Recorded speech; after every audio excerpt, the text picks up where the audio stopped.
Welcome to Deeply Rested, the podcast that helps people doing good work in the world take incredibly good care of themselves. I'm your host, retired therapist and disillusioned business coach, Megan Megginson. I'm on a mission to help people like you unlearn the rules that keep you trapped in self-doubt so that you can recover from burnout and finally become deeply rested. If you enjoyed today's show, be sure to subscribe to this podcast and join our weekly newsletter at deeplyrested.com/newsletter. Now, it's time for the show.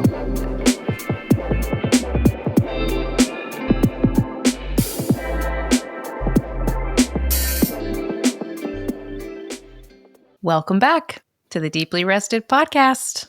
I'm Megan Megginson, and today I am here again with the phenomenal Nancy Guidry. Nancy, say hello to the people, please. Hello, people. We're really happy to be back. So the original plan for today's episode was to debrief you, listeners, on our winter sabbatical. So if you've been following the podcast for a couple of months, you might have listened to an episode we released at the end of December called Inside Our Anti-Capitalist Business Journey, where Nancy and I opened the doors, lifted the veil, and shared everything that has been happening behind the scenes in this business over the last couple of years, right before we left for our annual winter sabbatical. And then we said we were going to come back and we were going to tell you all about it. And then we got back from sabbatical, and lo and behold, the entire world was on fire. Chaos was reigning supreme. People were freaking out. We were freaking out. It doesn't feel right to kind of wax poetic about sabbatical in this particular moment in time. So we're doing something different today, and we'll tell you all about it in a couple of minutes. We're really going to talk about how, as business owners, as change makers, as mission-driven people, we can take care of ourselves while we're meeting this really painful moment in time. That's what we're going to do today. So prepare yourselves, because we're going to get real. We're going to get deep. But before we do, Nancy has reminded me that I must tell you some very important news, which is that starting in March, the Deeply Rested podcast will be released on Mondays instead of Wednesdays. Mark your calendars. Mondays is when you are going to get fresh episodes from us. And of course, if you haven't already joined our newsletter, we would love to have you there, and we will email you every week to let you know about the fresh podcasts that are rolling out here in the Deeply Rested world. You can register, subscribe to our newsletter at deeplyrested.com/newsletter. We would love to have you there. Nancy, any more business to take care of before we get to it? No, I think we're ready to dive in. Buckle up, folks. It's time to talk about some hard shit. Okay, Nancy, how do we meet this moment? This is the question you and I have been talking about, feeling into together since we came back from sabbatical. During our sabbatical, California caught on fire. Donald Trump was inaugurated again as president, and we have just been watching rapid fire, really painful, really scary, really triggering things happening in the world and our communities. It's pretty overwhelming. That's what we're stepping back into. Our clients are all having a really hard time navigating their businesses, managing their businesses, while they're also trying to manage themselves and what they're feeling. And we just keep coming back to this question: how do we meet this moment? Is there anything that you want to add to that, Nancy, just contextually about what we're experiencing right now? Yeah, I mean, I think, like you were saying, a lot of events have unfolded over the last several weeks and at a very rapid clip.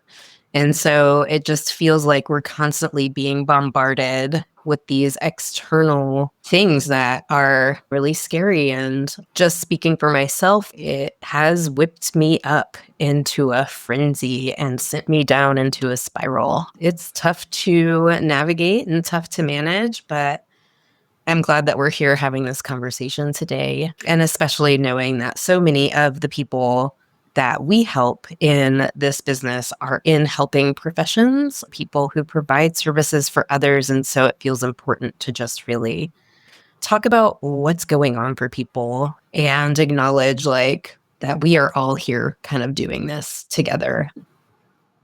I really appreciate that acknowledgement that you and I are here in this conversation just to acknowledge that, yes, you are not crazy.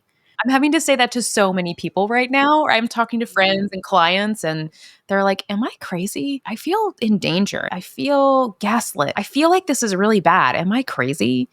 And I just keep hearing myself saying, like, no, you are not crazy. This is real, and this is scary, and this is overwhelming and chaotic. And I think we have to do that acknowledgement, that mirroring piece for each other right now, because we're all going to have moments when we are questioning our own reality. Yeah. So that acknowledgement feels really like an important part of this conversation today. And I really appreciate what you just said about you get whipped up into a frenzy, like the bubble pops, and then you just like quickly spiral into doom and despair and dissociation. And it is this pendulum right now, isn't it? Of like, I feel fired up. And like last week, right? Last week was our first week back from sabbatical, and we were having Yeah. all these beautiful, spacious conversations about like what we discovered and what kind of wisdom and lessons we want to bring into our work this year. And I was just feeling like so fired up. I am just like ready to take on this system. And then this week, like every single piece of tech I have is malfunctioning and my throat hurts. Everybody's freaking out. And I feel myself like sinking more into the spiral of doom. I'm like, I just want to like shut it all down and I don't know, grow carrots for a living, which is not an option. It's so crazy. That pendulum swing right now feels really disorienting. Yeah. And exhausting too. It's just a lot of back and forth that is exhausting. Mm. Yeah. It is really exhausting. Everybody I know right now is sick. I don't think that's a coincidence. Yeah. It feels like immune systems are compromised. Everyone's sick. Everyone's struggling. We're all here together. We are all navigating this. In addition to acknowledging the chaos and letting you know as many times as possible in this conversation that whatever you're feeling, you're not crazy, you're not alone. We want to offer up today some really practical advice, for lack of a better word, about how to meet this moment, how to navigate your way through this time while continuing to run your business.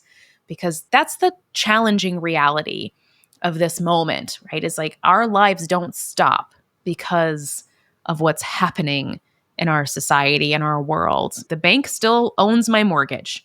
Like I've still got to pay my bills. I've still got to go to the store and buy groceries. So there's a financial reality that dictates you have to keep going. You can't just stop. But even more important than that, we need each other to keep going right now, right? We need to continue doing our good work in the world. We need to continue moving our ideas and our visions forward. That is the quiet revolution, is just continuing to go in the face of all of this chaos and hardship. So we want to offer up today specifically 3 strategies or 3 categories, if you will, of ways to meet the moment so that you can tend to yourself while moving your business forward. Am I saying that clearly, Nancy? Yeah, I think so. I know you said practical advice earlier, and I don't know how much advice I will have because I'm figuring all of this stuff out in the moment as well. I think that there's categories of ways that we can meet the moment and just talking through like ways that we are thinking about it and what we are doing in our own lives to try to meet the moment in a way that is supportive for ourselves. Yeah. Yeah, thanks for naming that. This is like suggestions from the front lines. Uh, yeah, advice didn't feel quite the right word when it came out of my mouth. So Yeah, I'm like, I have no advice. yeah. And I think we all hold wisdom. And I think now is a moment when we need to step forward to say to our friends, our colleagues, our communities, I have a little bit of wisdom about this. Like, let me share this. And then you share your wisdom with me. And collectively, we're going to piece together the path out of this. So Nancy and I are going to share our little nuggets of wisdom in the hopes that they catalyze something for you in your own individual journey through this time. We're throwing, ingredients in the cauldron, all of us collectively, and we're stirring it up and we're making some kind of potion that is hopefully going to work some magic in the world.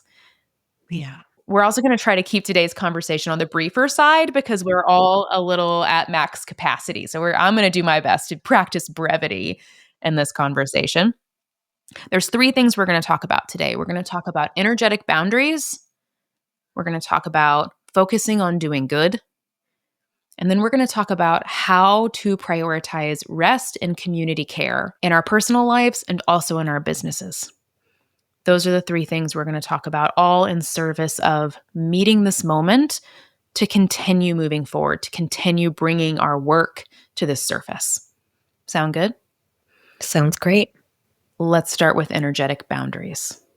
Energetic boundaries, I think that phrase means different things to different people.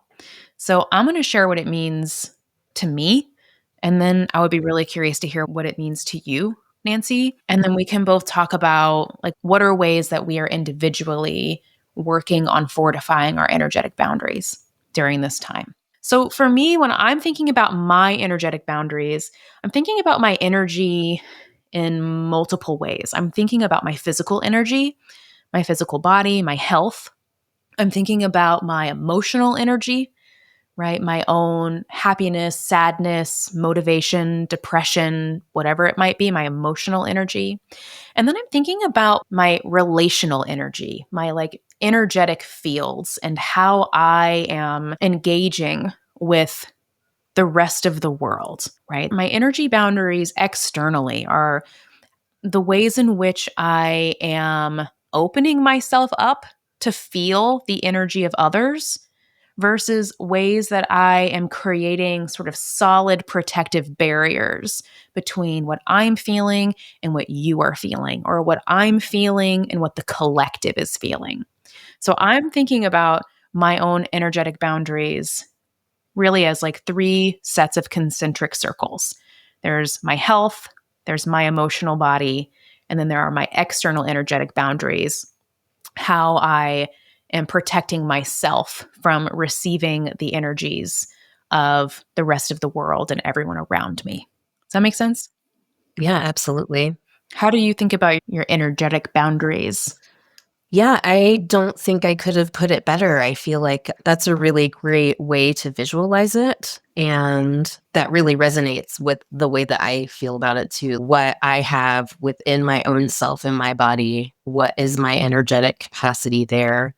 And then there's the internal and the external. So yeah, that really resonates. Okay, the internal and the external. It's a more simplistic way to talk about it. Okay, I am a highly sensitive person, an empathic, intuitive person. So are you. And so are basically everybody that we work with. Most of the people that I hang out with, neurodivergent folks. I exist in a world of people who are very open energetically. Our hearts are open, our bodies are open. We have the superpower of being able to feel and experience what other people are feeling and experiencing. That really is the gift of the sensitive person, that we can filter and we can attune and we can connect with other people on such a deep and intimate level because we allow ourselves to really feel the depths of what everyone else is feeling, right? Just trying to be concise Yeah. about it. We feel everything. We are feeling everything from everyone. And I feel like when life is going great, it's no big deal. We don't even really have to manage that all that much because we're feeling really resourced. There's not a lot of difficult stuff coming at us. It's just we're just living our lives feeling what we're feeling. But when moments collectively become more chaotic, more rife with despair, all of a sudden if our energy systems are too open, we just get really knocked flat by the intensity of energy and emotion that's coming at us. And I think it becomes really problematic when we get to the point where we can't discern anymore where the thing I'm feeling, where my contribution to it ends and everyone else's contribution to it begins. Like I Yeah. can't discern, is this mine? Is this Nancy's? Is this the city of Portland's, right? Is this like the broader experience of like humanity on the planet right now? Is this coming from my husband upstairs? Is this my dog's? Does this Yeah. belong to my clients? When we're in a place where we are really energetically overwhelmed, we just don't know what belongs to whom. And that's a dangerous way to live. So I want to offer up some ways, some practices that I use personally, practices that I use with my clients to help kind of cleanse our energy systems and fortify those energetic boundaries so that we are really only holding on to what is ours. And we are really actively filtering out what belongs to everyone else. Because in moments like this, I do not have the bandwidth or the capacity to hold anything that isn't mine. Does that make sense? Yeah, that definitely makes sense. And I think just speaking to like the overwhelm of energetic inflow is like you were talking about how when life is good, it's like we're able to manage all of the things that we're feeling and all of the different energies and energetics that we're exposed to. We have a place to put them, or there's like a spaciousness for us to be able to discern what is mine and what is not. And then when we're in moments like this, where there's so many things happening all of it at once, and we're just being bombarded with all of this information, there's not the space to know where to put anything. And so it's all just kind of jumbled and floating right in front of our face at all times. And so, yeah, I really, what you said about not being able to discern like where the my part of it ends and where the rest of it begins is that feels really resonant because I definitely am feeling that sometimes. I just feel it a lot right now. Yes. Thanks for sharing that. Me too. And I don't know anybody who isn't feeling it a lot right now. Like, I don't know. I don't know those people. I'm glad to be the way that I am. I'm glad you are the way that you are. I'm glad that we are feeling in our bodies the magnitude of destruction that's happening all around us right now. Even though it hurts, even though it's scary, I would rather feel it than not feel it with boundaries. Let's talk about the boundaries part of this now, because the other side, it's not just me feeling it, right? It's, yes, me feeling it and having boundaries so that I feel healthy and well and strong in my body, but also because I need to be able to show up for my client work. Right? I need to be able to hold space for somebody else. Now, this is the conversation you and I are having with a lot of our clients who are saying things like, I just can't show up for my clients right now. I just can't do it. Okay, well, we have to do it. We need you. We need you. Whoever you are listening to this right now, we need you. We need what you're doing in the world. Your clients need you. Your community needs you. We need each other. That just feels so important to me to say that. Like, we need you. Like, we cannot in this moment afford to lose a single person doing good work in the world. So, in what ways can we really protect ourselves energetically so that we can continue being of service without doing harm to ourselves at the same time? That's the key. That's the puzzle that I want to solve personally. There are three things I want to share, energetic boundaries that feel really present for me right now. One, we don't have to harp on because I'm sure everyone's already talking about this in their own way, and that's limiting my media intake. That feels so crucial right now.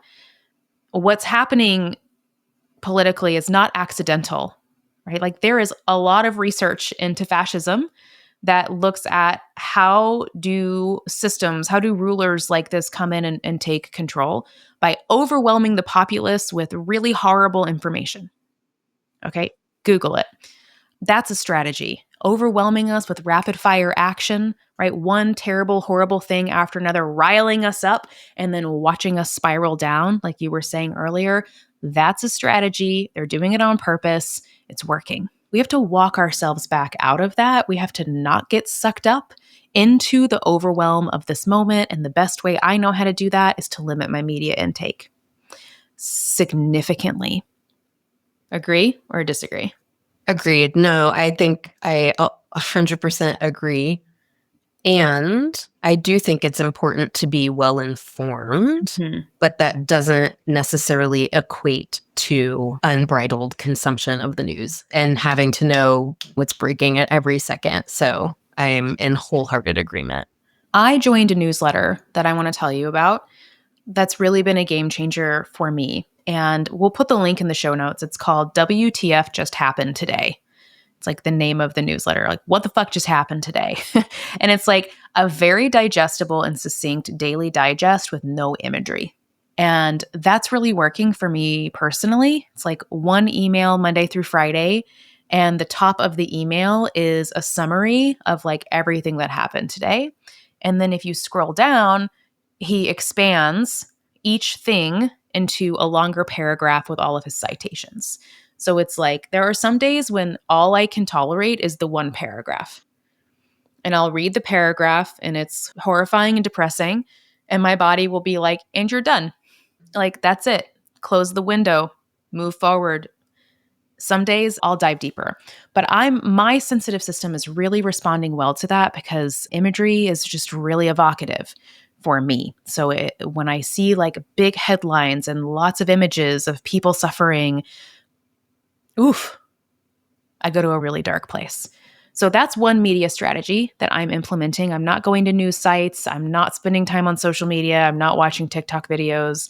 I'm just looking at my once a day email and I'm kind of assessing in the moment how much bandwidth I have to go deeper than that. What are you doing? Any ideas or suggestions? Yeah. First of all, thank you for turning me onto that newsletter. I think it's a really kind of concise way to get the gist of what happened today. But a couple of other things that I've done when we first went on our winter sabbatical, one of the first things that I did was to delete Instagram off my phone. It was the only real social media that I was using. And I deleted it off my phone and haven't looked back. That's been wonderful for just clearing the space in my brain because you just don't realize like how many things you're absorbing from other people as you're just casually scrolling through or so that's been really wonderful for my own spaciousness and feeling. The other thing is no longer listening to news in the morning. I typically would wake up and kind of like listen to some news in the morning as I'm making coffee, just starting my day. And that is not working for me anymore. I was like, I'm finding that I'm starting my morning with rage. And that is not, that's not where I want to start my day. So instead, I've replaced that with just some more grounded sort of exercises, meditations, playing crystal bowls to just really settle myself first Mhm. thing in the morning Mhm. and inviting the rest of the day afterwards. So that's been really great. Love that. Thank you so much for sharing. It segues great into the next energetic suggestion I want to make, which is how we start our days. So, number two on my list is how we start our days. Number three is how we end our days. And I love what you're saying about how we start our days. I think the morning is such a powerful time to really connect to the feminine energy inside of yourself, in your relationships, versus the masculine energy. Now, I like a mix of feminine and masculine energy throughout my day. But the masculine energy, it's that rage, right? It's that like, okay, I'm ready to do this. I'm going to kind of power through. I'm going to get things done. It's like more of this kind of forward moving one task after another energy that is once it starts it's hard to slow it down. There's a strong momentum to it versus the feminine energy, which in so many ways, the feminine energy is what we need so much more of right now to counterbalance everything that's happening in the morning.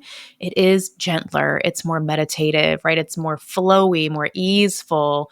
It's more about being nourishing than it's nourishing the body instead of taking something from the body. So, what can we do in the morning to really encourage connection to our feminine part of self? And as a part of that practice, the nourishing of the feminine energies, there is an opportunity to set some really intentional energetic boundaries around ourselves for the day ahead. This process can look totally different for every single person. It's as unique as our fingerprints, the ways that we take care of ourselves energetically. I'll give a couple of examples. So, for myself in the morning, I like to take some time to just really feel into the boundaries of my body, just slowing down, sitting on the floor. Maybe I light an incense, light a candle, have a little music playing, and I just feel into my physical being. Take some deep breaths. And I like to imagine wrapping myself inside of a golden bubble, which for those people listening who aren't very woo, they're going to be like, what the fuck is this crazy person talking about right now? Again, you do it however it makes sense for you. But I like the resonance and the power of just imagining as I'm sitting there and feeling into my body, just imagining myself wrapped up in a golden bubble. And as I'm creating that golden bubble, state the intention. That golden bubble protects me from the energies of the outside world and only lets love in and out. So that as I'm walking through the day, I feel cocooned, I feel held in this beautiful golden bubble of love. It's a permeable boundary, right? Things can come in and out. But by taking that time to connect to my body and to state this intention, it is incredible how differently I feel throughout the day and how much more mindful I am of where I end and where someone else begins. I was just working with a client the other day for whom the golden bubble was not cutting it. She was like, the golden bubble does not do it for me. So we're like, okay, what does do it for you? We landed on a ring of fire. So her practice now in the morning is taking a moment to light a candle, to stare into the flame just for a second, and just to invite that flame, the energy, the spirit of that flame to circle her and to stay with her all day so that no one can pass through that flame that she doesn't invite forward. So, in whatever way that lands for you right now, trust it, right? The question here is what kind of energetic boundary can you visualize for yourself in the morning, first thing in the day, asking explicitly to help protect you from energy coming in and coming out so that you don't get overwhelmed by the intense feeling that is floating all around you, right? We just need to protect ourselves. And then at the end of the day, it's all about clearing. So when I get to the end of the day, and I like to clear with water, really works well for me. I might take a short shower or even just washing my face, right? And just really letting the water, asking the water just to like, whew, let's just cleanse, let's release whatever emotion, energy came into my system, to my body today that didn't actually belong to me. And then I like to repeat 3 times. What's mine is mine. What's yours is yours. What's mine is mine. What's yours is yours. What's mine is mine. What's yours is yours. I also repeat that after every client session. If it's a single client or if it's a group, after I log off or close the door, I'll take just a couple of seconds to breathe and just repeat what's mine is mine, what's yours is yours. And I find that the dance of these different practices throughout the day really helps me stay connected to myself and a lot less overwhelmed by the energies coming in at me from every direction. What do you think about those practices? Yeah, I love that. I was just thinking, like, man, I need a better nighttime ritual. I love that. Just kind of clearing things out before I go to sleep for the night. Lots of food for thought there. I love also just your practice of anchoring into your body in the morning. Mhm. That's something that I've also been really trying to do each morning is just, and maybe I'll even try it before I get out of bed because it's been something I'm doing. Like I'm up and out of bed and maybe made coffee before, but then I'll just kind of like ground into my body. But I love the idea of doing that before even getting out of bed. Another thing that I find is really helpful for me to do in the morning and can be challenging living in a place where it usually rains a lot throughout the winter, although we've had so much sun this winter here in Oregon. But I really like to just go outside and have my feet on the ground Yeah. and just in the summertime, I will water and tend to the garden and just feet on the ground and like appreciating this earth can support me and just feeling gratitude for that. That's kind of good anchoring practice for me. I love those ideas. I'm so glad you said that because I'm such a wuss in the winter. I don't like being cold and wet. So I spend a lot less time outside, and like a barefoot walk on the earth is such powerful medicine for me. And I haven't been doing it a lot the last Yeah. couple of months. So you saying that now really reminds me of like, yes, using the land as a way to really deepen your connection with yourself, but also with the whole earth, like you're saying, right? This Yeah. reminder of being like, wow, wait, I am here. I am here with the earth. I am here with myself. I don't need to get swept up in the chaos of everything that's all around me. I can be informed. I can be contributing to good, and I can be protecting my energy boundaries at the same time. That's what we really want people to take away from this conversation, is that like we get to do all of this. We just have to be really intentional about how we're tending to each part of the process. Yeah. Okay, let's move on to focusing on doing good. It's a good segue into that. We'll keep this one brief because I'm pretty sure people listening to this podcast don't need a whole TED talk on how to focus on doing good.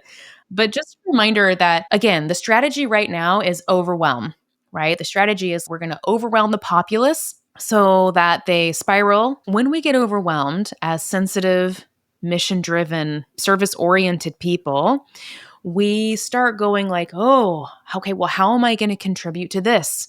How am I going to contribute to that? How am I going to help make this better? How am I going to help make that better? And then we get really overwhelmed because we know we don't have the capacity to serve in every single place in the world where, shit is hitting the fan. So what we want to invite you to do is to really focus on doing good through your business. How can you focus on doing good through your business?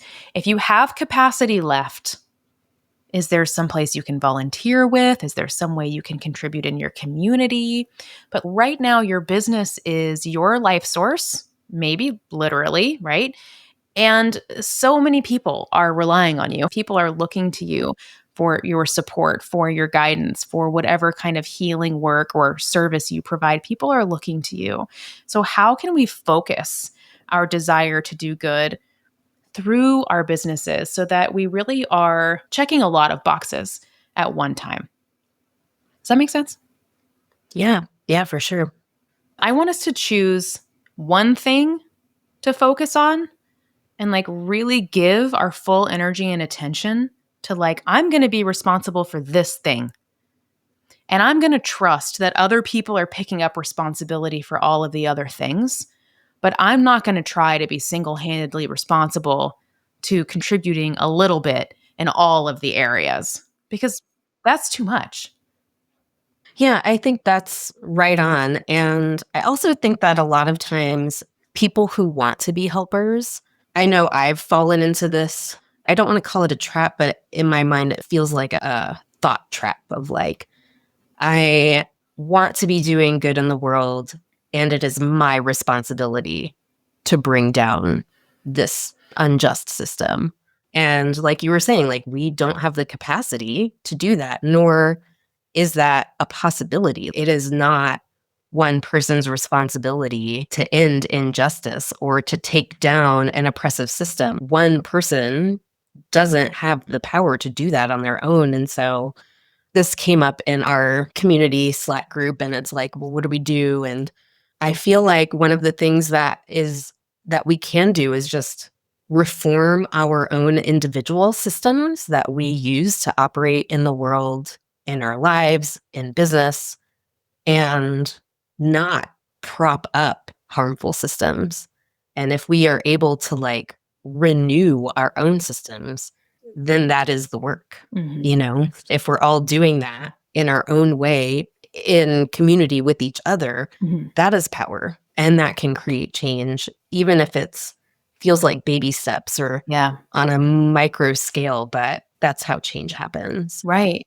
Well, it is a micro scale because we are micro pieces of this larger tapestry. It's actually proportionate, right? To be like, I am just a little speck right now. Yeah. I'm just a little speck. So If I'm taking action that just it feels like tiny micro action, great. That means I'm taking action that's proportionate to my responsibility, right? To my space that I'm taking up here. And of course, the more privileges we hold, it's like the more responsibility we're carrying to kind of step forward and do that good work. But even then, it should be a weight and a responsibility that you can easily carry in your two arms. It doesn't need to be so burdensome that you get strep throat 3 times in a row because your immune system is so compromised. We want this to feel manageable.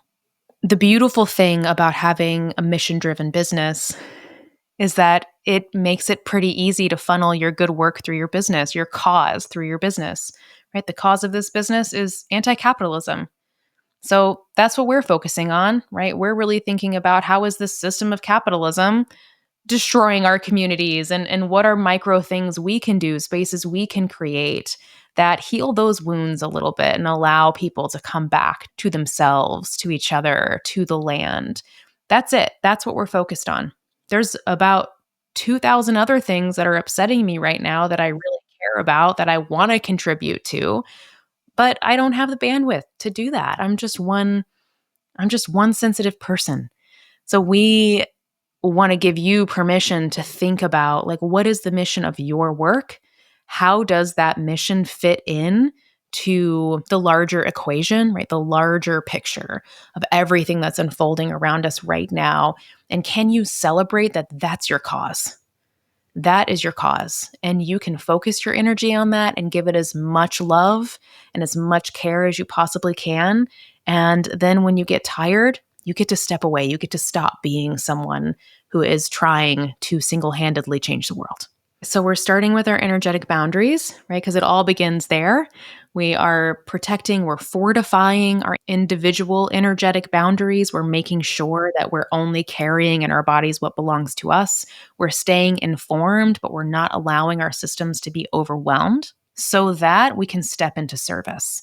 And this is where we can focus our energy on doing good. When we're overwhelmed and bombarded by how many bad things are happening in the world, we're going to counterbalance that by saying, okay, well, the difference I'm here to make is fill in the blank. And we're going to give our energy and attention to the thing we feel called to do, the way in which we are here to be of service. We're going to focus our energy on doing good until we get to the point where we feel fatigued. We can feel like we're running out of steam, running out of juice. Then we're going to switch gears and we're going to shift into rest and community care. Nancy, can you talk a little bit about community care? What does it mean? How can we do it? Sure. Well, I'll preface by saying I do not have all the answers here. And it's like one of the things that I'm working on in my own life is to step further into community care. But community care can mean a lot of things. It can mean like volunteering in your local community. It could mean checking in on your people. It could mean checking in on a neighbor. One of the things that I love to do in the summertime, I always grow a bunch of vegetables. I have like a pretty big vegetable garden. And one of my favorite things is just sharing the bounty with my neighbors, leaving a little bag of produce on their doorstep when I've got like 27 zucchini, I'm like, oh, I'll share it with the neighborhood. So it can be small ways. You can do this in small ways. You can do this in large ways. Personally, I volunteer with a group in town that does some social justice work, and I won't go into exactly what that is, but I volunteer with this organization, and then I try to hold my people really close, make sure that I'm checking in on my friends. I try to care for my neighborhood that I'm in. I go on walks in the woods and pick up trash that I see, like just the smallest ways to give something back. I'm still trying to figure out what are some other ways that I can really bring this to the forefront in my life. And I think we can all be really creative about that. This is a form of community care, saying like, hey, we're with you in this thing. Being active in your local community is something that it's definitely a reciprocal thing because like I might be volunteering time, effort, and energy, and I am personally getting back from that because I'm Mhm. like, like it just makes me feel so good. And the positivity that I receive just from doing that work it just feels really nice. And so I think it's also a way to invite some beauty, some levity, and just some positivity overall. It's really good to be grounded in the place where you are and the community that you're amongst when you're able to do that. I love hearing you talk about this. Thank you for sharing this wisdom. It's something that really came through for me during my winter sabbatical was just a deep desire to be reintegrated into my physical community. It's true for me, it's probably true for a lot of people listening that so much of my work has become virtual that a lot of my friendships are now virtual too. A lot of my closest friends right now live in other places. Most of my clients I'm seeing on the computer screen. A lot of my peopling time happens online. And the consequence of that is that I have become more disconnected from my actual community, like my actual neighbors. And that's something my body is telling me has to change. So I love everything that you are sharing. I feel it too, the medicine of it and the magic of it. I just want to inject in joy. I think one of the most powerful things we can do right now as a source of rest and revolution is to fill our bodies with joy through play, through laughter, through having fun with friends. So, yes, we're doing all this energy work, which can be a little intense. We're doing good work in the world. We're funneling good work through our businesses. We're volunteering. Yes, yes, yes, yes, yes. We're dancing. We're roller skating. We're going to karaoke. We're going to book club. We're having dinner parties. We're gardening. We're meeting people. We're chatting with strangers at coffee shops. That this joy, it is so important right now. And I see us all just kind of like sinking into ourselves because we're so sad and we're so worried and we're so tired. But what can we do to emerge, right? What can we do to like open ourselves back to really intentionally weaving more joy into our time with friends and community as a counterbalance to everything else we're trying to balance and juggle in our work and in our lives right now? What do you think about joy and fun? Yeah, thank you for mentioning that because I think it's crucial. And I think anything that we can do to bring joy to ourselves and to share that is just like, I mean, how many times have you been having a really shitty day and somebody like comes at you with either just like, "Hi, how are you? I'm so glad to see you today," or says something kooky or off the wall, or you walk down the street and somebody's like dancing on the sidewalk and you're just like, "Oh, thank you so much for that because that just made my day." So I think that's really important. Thanks for that reminder. I mean, I need the reminder. We all do. I think, again, the people listening to this podcast, they're like us, right? They are people who are doing kind of heavy work in the world. Even if your work is joyful, that a lot of us, we are standing against oppressive systems. We are helping people heal their trauma. We are doing heavy tasks. We can forget sometimes to have a laugh, to be silly, to lighten it up a little bit. So I think that's our last invitation for you is like lighten it up. Where can you add that levity and that joy so that you can keep going, right? So that you can meet this moment with full presence and awareness without letting it sideswipe you or bury you under an avalanche of bad news. No, we need you. We need you. We need every single one of you. And it's our job right now to be in community with each other, to care for each other so that we can buoy each other up and keep going. Whatever that looks like, we just have to keep moving forward. I think we covered it. I think that was everything we wanted to say. So interesting because this whole conversation, I keep having these moments in the back of my head where I'm just like, what the fuck is even happening right now? Like, what are you even talking about right now? We are all in the same boat right now. And the best thing we can do is to just tell each other how we're making it through. And Yeah. again, like, trust that, like, we're all throwing out little pieces of the puzzle. And together, we're going to figure out how to make it through. That's my working theory at the moment. So thanks for being open to totally pivoting the plan. Yeah. How does it feel for you to have this conversation? I mean, very much the same, very vulnerable because, like I said earlier, like I don't have the answers. And I'm very much feeling like that Mhm. frenzy, the spiral. But I do think that this conversation has been pretty grounding for me. And it's good to remember all of these things. And I think that everything is a practice. Like, it's not just like, well, I'm going to set my energetic boundaries tomorrow and then they're set. Yeah, that'd be And that's cool. good. It's like, no, like we go through this every day and yeah, we're all in it together. We're all in it together. It is so true. And now is the time to step out of the capitalist mindset. Like, now is not the time to be like, I want to grow my profit margin by 15%. Like, whatever. No, now is the time to take 18 steps backwards, take a deep breath. What do I need to be well? How can I be of service to the people I am meant to serve? What do they need? And what kind of boundaries do I put in place so that I'm not overgiving? I want to make sure I'm not overgiving. And I also want to make sure that I'm not under receiving. That's what we're really getting at today. It's like, where do you have the capacity to give? And then where do you need to receive rest, community care, energetic boundaries? Where do you need to receive support? And how can you really allow yourself to receive that? So we're just in this like reciprocal dance with each other. That's where we're at right now. So thank you for listening. Thank you, Nancy, for having this conversation with me. I'm very curious to hear, listeners, like how you're responding to this conversation. Do you like hearing Nancy and I talk about these things? Is it helpful? Is it not helpful? Let us know.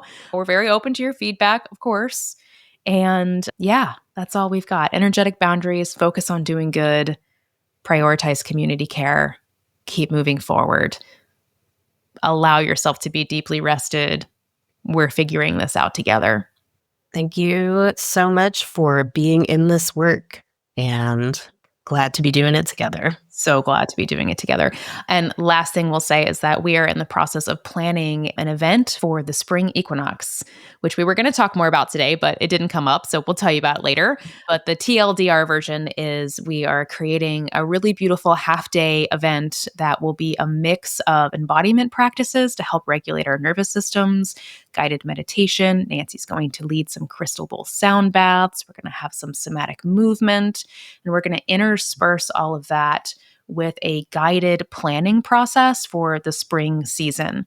So taking an opportunity to really re-clarify, how am I feeling called to serve right now? What do I need in my life? What do I want to bring forward in my business? And then we are going to help you reverse engineer that into a seasonally aligned plan for the spring season. So that is coming. Mark your calendar, save the date, Friday, March 21st, 9 a.m. to noon Pacific time. We're going to be sharing more about that on the Deeply Rested newsletter very soon, deeplyrested.com/newsletter. Thanks for being here. We'll talk to you later.